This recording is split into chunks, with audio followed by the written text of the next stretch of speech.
In the shadowed forests of Verona, a blood feud as old as the moon binds two rival wolf clans. Alpha Lysander Valerius, golden-eyed heir to a legacy of hate, expects to meet his enemy with claws and fury. Instead, he finds Princess Isolde Montclair, a rival whose sharp mind is her deadliest weapon. Their secret meeting is a betrayal, but a cryptic riddle reveals a terrifying truth. Their ancient war is a lie. A hidden enemy is pulling the strings, pushing their clans toward mutual annihilation. Now, two heirs must forge a treacherous alliance where trusting each other is the ultimate treason. Scroll 1. In the shadowed forests of Verona, where moonlight struggled to pierce the dense canopy of ancient oaks, every rustle of leaves and whisper of wind carried secrets centuries old. The air was thick with the scent of damp earth and pine, a primal perfume that spoke of life and death in equal measure. Through this nocturnal kingdom prowled Alpha Lysander Valerius, his form a muscular silhouette of shadow and moonlight. His golden eyes, luminous and sharp, pierced the darkness with an intensity that betrayed a mind at war with itself. Tonight, he hunted not for the fleeting thrill of chasing prey, but for an elusive truth, a sense of purpose that the rigid traditions of his clan could no longer provide. The weight of his lineage, of being the heir to the Valerius wolves, felt less like a crown and more like a cage. From the deeper shadows of a gnarled hawthorn grove, a figure watched him with a careful, predatory stillness. Princess Isolde Montclair, her dark cloak a seamless extension of the umbra, observed the rival Alpha with a gaze that held no fear, only a profound and calculating curiosity. Her eyes, dark and deep, shimmered like twin stars reflecting in a midnight pool. She knew who he was. Every wolf in Verona knew the golden-eyed heir of the Valerius clan. Their families were two sides of the same ancient coin, locked in a feud so old that its origins had dissolved into bitter legend. Their eyes met across the clearing. A charge, electric and undeniable, arced between them. For a breathless moment, the centuries of inherited hatred, the spilled blood, the oaths of vengeance, all of it seemed to vanish, replaced by a raw, unspoken recognition. They were the same, two heirs bound by a duty they had not chosen, leading clans that thirsted for a war neither of them truly desired. As if the forest itself sought to test this fragile truce, a voice echoed through the clearing. It was ancient and ethereal, neither human nor animal, seeming to rise from the very soil and drip from the leaves. What thrives in darkness yet fears the sun? What walks on four but howls as one? Lysander froze, every muscle tensing. The riddle was spoken in the old tongue, a cadence only a true wolf-shifter could comprehend. It was a challenge, a password to a deeper level of their world. He scanned the trees, but saw no one. The voice was a test from the wild itself. Turning his gaze back to Isolde, he saw the same understanding dawning in her expression. Slowly, deliberately, he let his own voice, low and steady as a rumbling river, carry the answer into the night. The moon and its wolves. His answer hung in the air, a key turning in a lock. Isolde stepped from the shadows, her movements fluid and confident. Her cloak fell back slightly, revealing the proud set of her shoulders, and the intricate silver clasp bearing the Montclair sigil, a snarling wolf's head against a crescent moon. "You speak the old tongue with a scholar's grace for a Valerius," she said, her voice a low murmur that was both a compliment and a challenge. "And you stand your ground with the courage of an alpha for a Montclair princess," Lysander countered, a ghost of a smile touching his lips. He took a half-step closer, drawn by a force he couldn't name. "Your father would have your hide for being this deep in Valerius territory. And yours would chain you to a stone for speaking to me," she retorted, her eyes sparkling with a defiant light. "Perhaps we are both tired of our father's chains." Their words were cautious. each sentence a stone carefully placed on a treacherous path. They spoke of the feud, not as a sacred duty, but as a suffocating shroud. Lysander revealed the pressures he faced, the constant demand for aggression and dominance from his elders, who remembered battles he had never fought. Isolde, in turn, spoke of the gilded cage of her castle, her clever mind stifled by the expectation that she be a political pawn, a bride to seal an alliance, rather than a leader in her own right. He was heir to the Valerius wolves, bound by honor to avenge past grievances. She, the courageous princess of the Montclair wolves, was expected to perpetuate the cycle. Yet the spark that had ignited between them refused to be denied. It was a dangerous, thrilling warmth in the cold night. As he watched her, how her intelligence shone in her eyes, and her quiet strength radiated from her very presence, a proverb his own grandfather had taught him came to mind. He saw it personified in her. The silent wolf is often the deadliest. She was not one for loud proclamations or brutish displays of power. Her danger lay in her intellect, her stillness, her ability to see what others missed. Their first encounter, a fragile bridge built across a chasm of hate, ended as abruptly as it began. A distant howl, a Valerius patrol, sliced through the night. It was a reminder of the world they truly lived in. "I must go," Lysander said, his voice laced with a reluctance that felt foreign and profound. Isolde simply nodded, her expression unreadable as she melted back into the shadows she commanded so well. "Until the moon calls again, Valerius." Lysander turned and vanished into the trees, his powerful form moving with a speed that was more than human. But he was not the only one who had been watching. From the forest's edge, concealed within a thicket of yew trees, Alpha Regulus Montclair, Isolde's father, had witnessed the Valerius heir's departure. He hadn't seen his daughter, but he had seen the alpha of his enemies, deep within territory that bordered his own, speaking to someone hidden in the dark. Suspicion, hot and venomous, flared in his hardened eyes. What was a Valerius doing here? Who was the shadow he spoke to? The old wolf's mind, conditioned by decades of war, leaped to the only possible conclusion: treachery. The stage was set. Under the silver glow of the moon, the first seeds of a forbidden love had been sown, but the ground was already salted with the poisons of loyalty, duty, and danger. The forest, having witnessed the pact, held its breath, waiting for the inevitable storm. Scroll 2. The next full moon rose like a polished silver coin in the ink-black sky, casting an eerie, judgmental glow over the stone ramparts of Montclair Castle. Within the great hall of elders, the air was stale with the scent of old wood, beeswax, and simmering resentment. Here, the oldest wolves of the Montclair clan gathered, their faces etched with the maps of long-held grudges. They spoke in hushed, guttural tones, their whispers tracing the twisted roots of the feud back through generations, recounting tales of past betrayals and glorifying the spilt blood of their enemies. Isolde sat among them, a silent princess bound by decorum, her expression a mask of placid obedience, while her spirit raged against the suffocating narrative of hate miles away in the Valerius den. Lysander endured a similar ritual. His clan's elders, their voices rough as gravel, demanded action, calling for patrols to push the borders and show the Montclairs their strength. Lysander's heart was a battlefield. One part of him, the alpha born and bred, understood the call of duty, the instinct to protect his pack. But another, newer part, the part that had come alive in a moonlit clearing, was torn.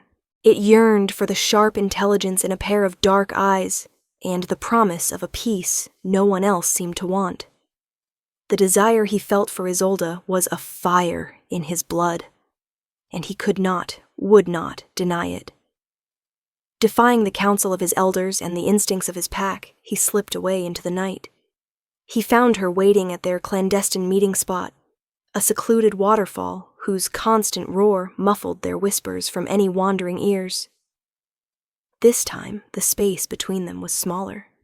The tension of their first meeting replaced by a palpable, magnetic pull. They stood beneath the moonlight, the mist from the falls clinging to their clothes. His hand hovered inches from hers, the heat from his skin a tangible promise. Their breaths mingled in the crisp night air, a shared secret in the vast, lonely forest. "My elders speak of nothing but war," Isolde confessed, her voice barely audible over the water. "They see your clan's patrols as a prelude to an invasion. And mine see your father's fortified borders as a declaration," Lysander replied, his golden eyes filled with a deep-seated frustration. "They are all trapped in the past, fighting ghosts. But danger, real and immediate, lurked far closer than the memories of old wolves." In the shadows just beyond the waterfall's mist, Prince Dorian Valerius, Lysander's cousin, watched with a predatory smile. Dorian was a wolf of a different breed, sleek, charming, and utterly without honor. His ambition was a bottomless pit, and he had long coveted the alpha title that was Lysander's by birthright. He saw his cousin's fixation on peace, this secret rendezvous, not as a noble pursuit, but as a fatal weakness. Exploiting the centuries-old feud was his master plan. He would fan the flames of war until both clans were weakened, ready to crumble, leaving him to rise from their ashes and seize power. Unaware of the viper in their midst, Lysander turned his focus back to Isolde, his expression softening. He wanted to understand her, to connect with her on a level beyond the politics of their clans. He posed a riddle, a game to pull them away from the grim reality of their world. "I am always moving, yet I never leave," he began, his voice a low, intimate rumble. "I can be your ally or your foe. What am I?" Isolde didn't hesitate. Her eyes sparkled with the same sharp intelligence that had first captivated him. "Time," she answered, her lips curving into a knowing smile. "And the choices it brings." Her answer was perfect, resonating with the very core of their dilemma. They were running out of time, and every choice they made could either save their people or doom them. They both knew their greatest enemy wasn't each other, but the intricate web of plots and prejudices that surrounded them. Isolde's gaze flickered towards the forest, a flicker of unease crossing her face. "In a court of wolves, you must always be wary," she murmured almost to herself. "Remember the proverb, a sharp mind cuts sharper than a sword. Our enemies may not challenge us with claws, but with whispers." Her words were prophetic. Their whispered conversation was violently cut short. A howl ripped through the night, but it was wrong. It was a sound of pure agony, distorted and inhuman, followed by the unmistakable scent of fresh blood and something else. Something foul and unnatural. It came from the direction of the Montclair borders. Instinct took over. Lysander and Isolde raced through the trees, their shifter speed a blur of motion. They arrived at the edge of Montclair territory, to a scene of carnage. Several Montclair guards lay dead or dying, but their wounds were not from the claws or teeth of a Valerius wolf. The attackers, hulking figures that were neither fully human nor fully wolf, were still visible at the edge of the clearing, their forms twisted and grotesque. They moved with a jerky, unnatural speed before melting back into the darkness. A chilling realization dawned on Lysander and Isolde as they stood over the fallen. The feud between their clans, the ancient hatred that had defined their lives, was only a smokescreen. They were being manipulated, used as pawns in a far greater, more sinister game. A third party was orchestrating this chaos, pushing them toward a war that would benefit only the hidden puppet master. As the scroll of this night's events closed, the two lovers understood the new stakes. It was no longer just about their forbidden love. It was about survival. Trust, strategy, and their fragile alliance would be the only things that could determine who lived and who was consumed by the coming darkness. Scroll 3. Driven by the horrifying discovery at the border, Lysander and Isolde knew they needed answers that could not be found in the war councils of their clans. Legend spoke of a place deep in the heart of the forest, a sanctuary untouched by the feud, where the very magic of the earth was concentrated. It was the domain of the lunar oracle, a being as old as the moon itself.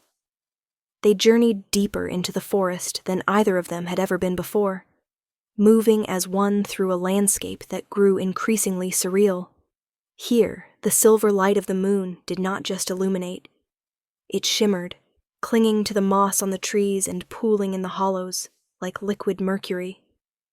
Glowing runes, etched into ancient stones by forces unknown, pulsed with a soft, blue energy, guiding their path. They approached the oracle's clearing with hearts beating in a synchronous, anxious rhythm. Every rustle of a leaf, every snap of a twig carried the weight of potential danger. The air was still and heavy with power. The oracle was not a person in the way they understood it. She was a figure of swirling mist and moonlight, her form constantly shifting, her voice a chorus of whispers that seemed to emanate from all around them. She did not offer clear answers, only cryptic visions and fragmented prophecies. She showed them images of a wolf with golden eyes and a wolf with eyes like the night sky, standing together against a tide of monstrous shadows. She spoke of a betrayal born of love and a crown forged in unity. The oracle's words, though confusing, solidified their resolve. In this place, surrounded by ancient magic and the raw truth of the world, the pretenses of their rivalry fell away completely. As the oracle's misty form dissipated, leaving them alone in the glowing clearing, Lysander turned to Isolde. The silver light caught in her dark hair, and her eyes held a universe of courage, fear, and a longing that mirrored his own. He reached out, his fingers gently tracing her jawline. The act was a declaration, a final surrender to the pull that had been drawing them together from their first glance. And there, amid the glowing runes and the palpable magic of the enchanted forest, they shared their first stolen kiss. It was not a kiss of tentative romance, but one of desperate certainty. It was fierce and profound, a silent oath sworn against centuries of enmity.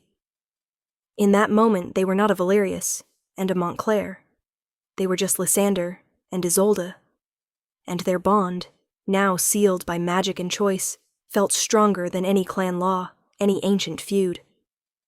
But betrayal, as the oracle had hinted, was never far.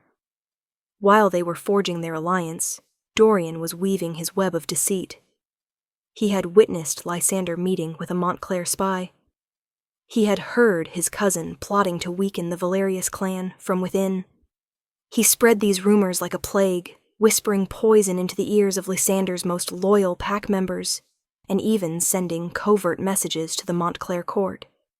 His lies were crafted to perfection, designed to test Isolde's loyalty to its breaking point. Would she believe the whispers about the man she had just sworn herself to? Lysander felt the tendrils of his cousin's plot, even in the enchanted forest. A sense of unease settled over him, a cold premonition that their moment of peace was about to be shattered. He remembered the old saying, a warning for those who venture into the unknown. Even the fiercest wolf fears the unseen path. Their path was now shrouded in a fog of lies, and the enemy was one he couldn't simply fight with tooth and claw. As if summoned by his thoughts, a shadowy figure emerged from the mist at the edge of the clearing. He was a wolf shifter, tall and broad-shouldered, but his scent was unfamiliar, carrying allegiance to neither the Valerius nor the Montclair clan. His face was hidden in shadow, his intentions a mystery. Before Lysander could move or demand to know who he was, a sudden, unnaturally thick fog rolled into the clearing with blinding speed. It was cold and disorienting, swallowing the glowing runes and plunging the world into a gray nothingness. Lysander spun around, reaching for Isolde, but she was gone. He heard her cry, a sharp, startled sound that was abruptly cut off. It echoed faintly, seeming to come from all directions at once as she was pulled away, vanished into the spectral depths of the enchanted forest. The fog receded as quickly as it had come, leaving Lysander alone in the once magical clearing, which now felt cold and empty. The shadowy figure was also gone. A roar of pure, unadulterated fury tore from Lysander's throat, a sound that was more beast than man. His grief and rage ignited his shifter nature, and his golden eyes began to glow with a burning, determined light. He would not let her be taken from him. He would face every shadow, every lie, and every riddle the world threw at him to rescue the princess who had not just captured his heart, but had become a part of his very soul. Scroll 4. Lysander's hunt for Isolde was a desperate primal pursuit. The enchanted forest, once a place of wonder, had transformed into a labyrinth of deceit. It seemed alive, actively working against him. Shifting shadows played tricks on his eyes, morphing into monstrous forms at the edge of his vision. Glowing eyes, belonging to creatures he could not name, watched him from the darkness between the trees. He followed the faint, lingering scent of Isolde's fear and the cold, magical trail of the fog, his alpha senses pushed to their absolute limit. The trail did not lead outward, toward some unknown enemy's lair, but twisted back, paradoxically, toward Montclair lands. The realization struck him like a physical blow. The magic used to trap Isolde was powerful, but it had a familiar signature: the ancient, protective wards of the Montclair clan. With a dawning horror, Lysander understood. This wasn't an outside attack. This was internal. He burst from the forest and stormed the gates of Montclair Castle, his presence an act of war. He found Alpha Regulus in the throne room, his face a mask of grim resolve. There, behind a shimmering wall of magical energy, was Isolde, trapped, but unharmed. "What have you done?" Lysander snarled, his voice a low growl that promised violence. "I have done what a father must," Regulus roared back, his hand resting on the hilt of his sword. "I am protecting my daughter from your poison, Valerius. Protecting her from a love that will get her killed and bring war to my people." It was then that Lysander saw the truth. This was not an act of malice, but a protective act, cloaked in fear. Regulus had heard Dorian's whispers, and, believing his daughter was being manipulated into a fatal trap, had used his clan's deepest magic to imprison her for her own safety. He was a desperate father, willing to become a monster to his own child, to save her from a threat he couldn't understand. Meanwhile, Isolde was not idle in her captivity. Knowing Lysander would come for her, she had found a way to communicate. Using a sliver of the magical connection forged by their kiss, she sent a message to him, not of words but of feeling, coalescing in his mind as a riddle. "I am broken to be mended. I am lost to be found. What am I?" Lysander, standing before her terrified father, heard the riddle echo in his soul. He looked past Regulus, at Isolde's determined face, and the answer bloomed in his heart. A quiet, powerful truth that cut through the chaos. Trust and love. Their trust had been broken by fear and deceit. Their love was lost in this prison of good intentions. Both had to be mended, to be found again, for them to survive. While Lysander confronted Regulus, Dorian Valerius made his final, decisive move. With Lysander proven to be a traitor consorting with the Montclairs, and Isolde mysteriously vanished, Dorian seized the narrative of chaos. He stood before the Valerius War Council, his voice ringing with false righteousness. "Lysander has abandoned us," he declared. "He has been seduced by a Montclair witch, leaving our clan vulnerable.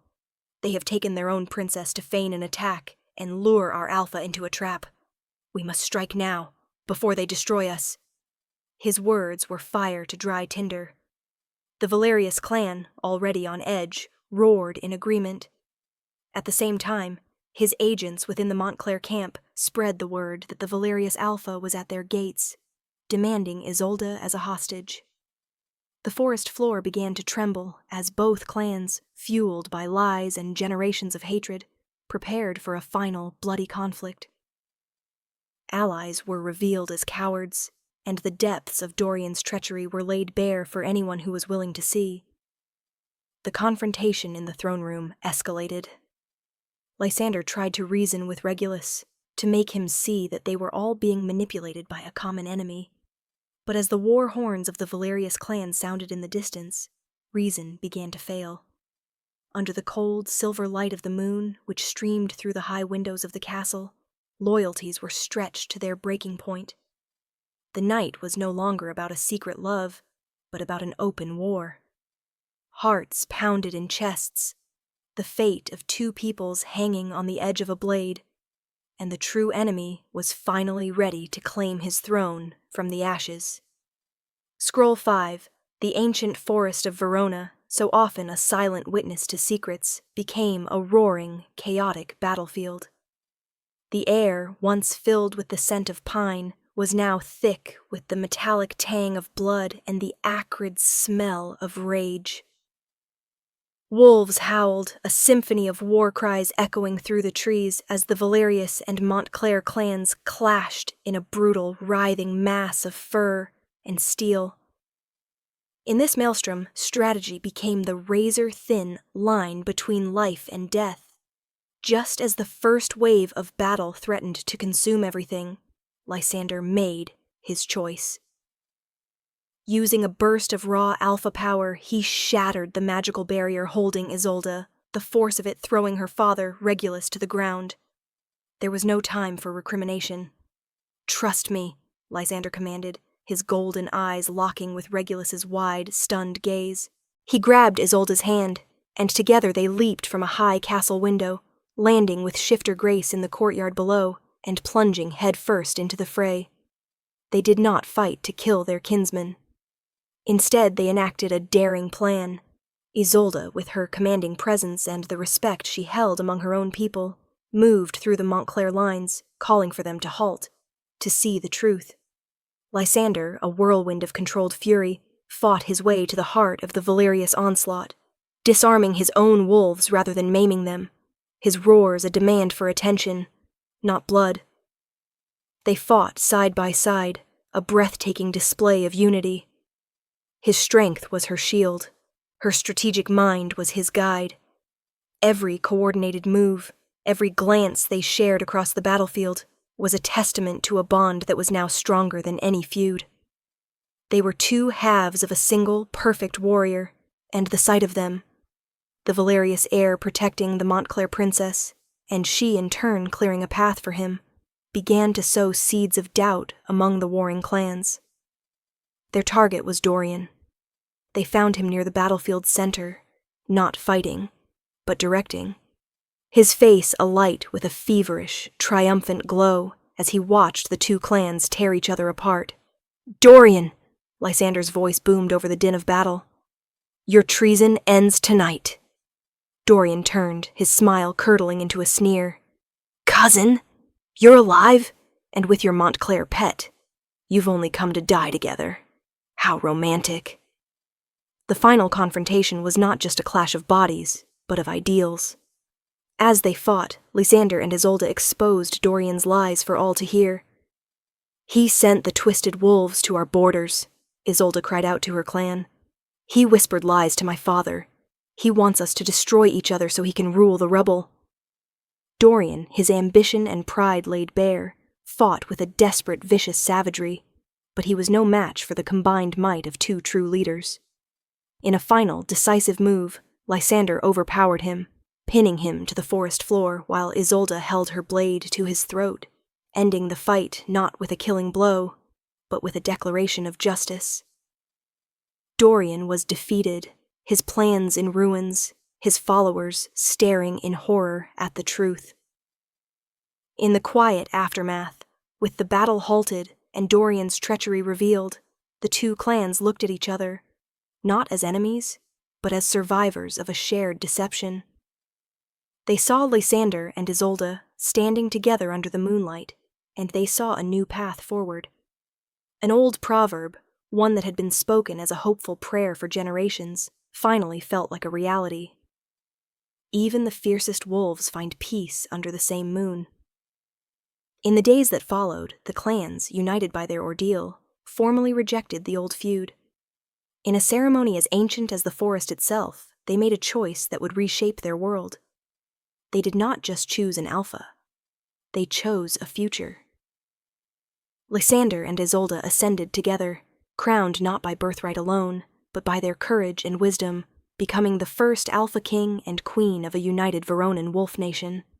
They would rule with a balance of strength and intellect, of honor and love, ensuring the peace they had fought so hard to win.